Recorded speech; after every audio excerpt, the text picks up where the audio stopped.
Now that the dust has settled on the Assassin's Creed Shadows delay, and I've had time to emotionally recover, now that I am of sound mind and able to rationally think about what's happened in this delay, there's an aspect that stood out to me, particularly with this whole change in the season pass, and that's what I want to talk a bit about today, because I think this is very interesting and something that I wasn't really expecting.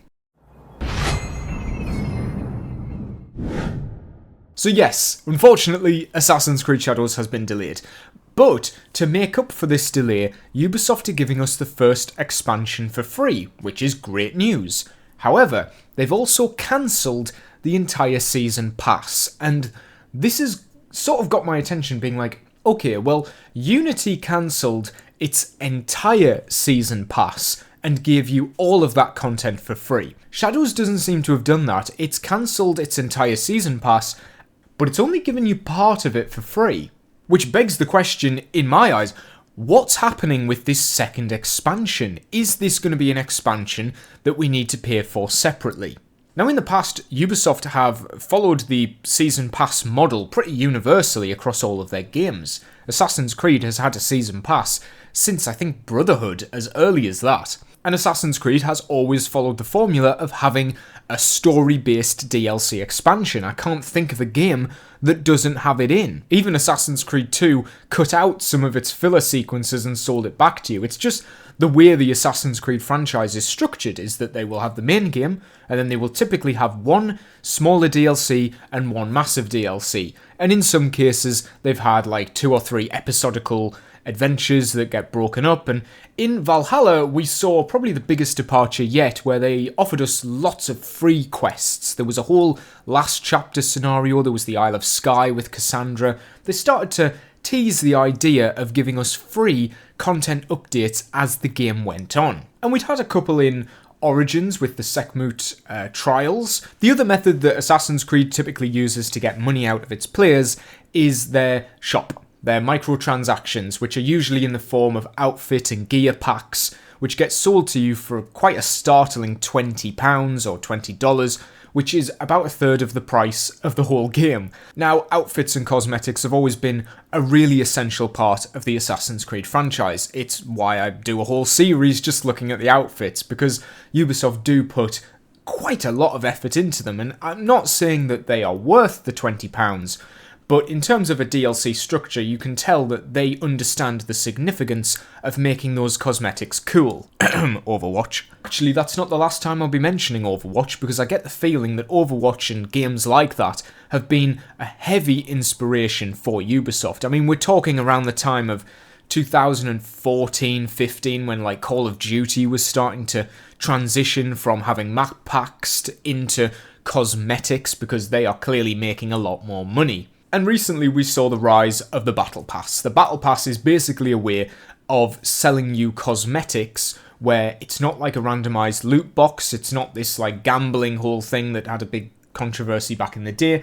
The Battle Pass guarantees you exactly what you're going to get cosmetics-wise, and you play the game to unlock the cosmetics, but it's basically a key to allow you to do that. Well, I don't think I'd be wrong in saying that Assassin's Creed is probably Ubisoft's most recognisable franchise at this point.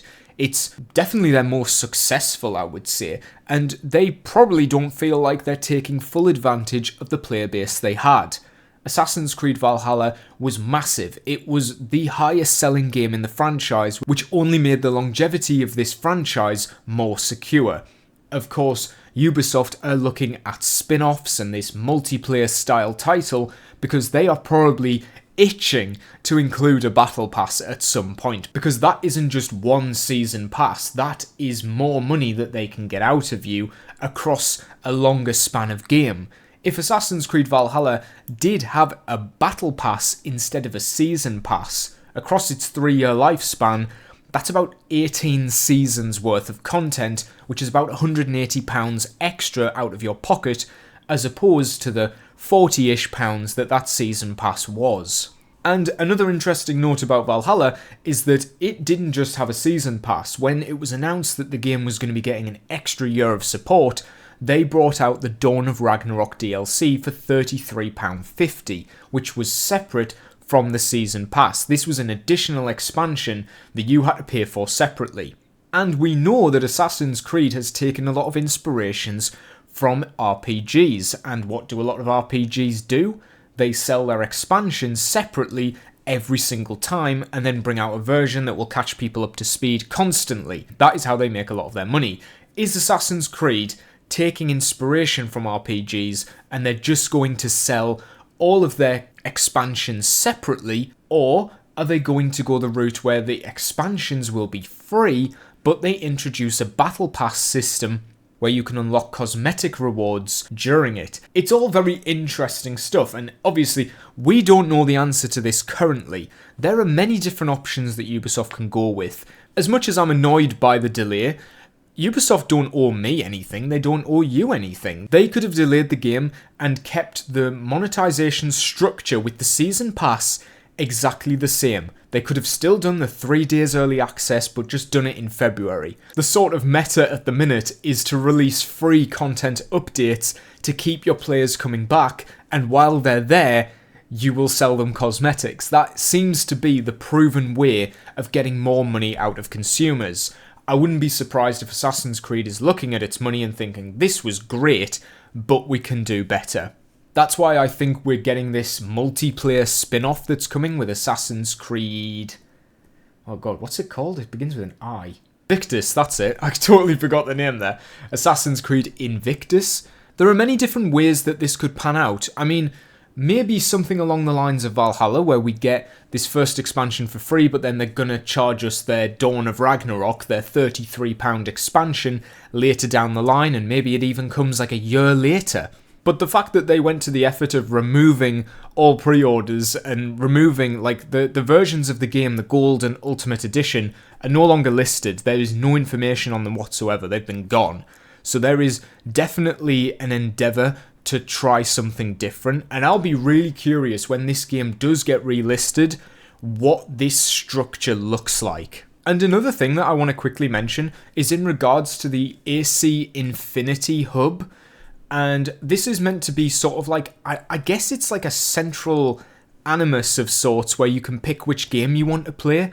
And supposedly this was going to have a battle pass of sorts, but I'm not too sure what the benefits of that was going to be. It looks like they were trying to copy from Call of Duty, which of course has COD HQ, which was infamously a bit of a disaster, where you had all of these games on one like application that ended up being like 300, 500 gigabytes. I have COD HQ and I don't have any memory left.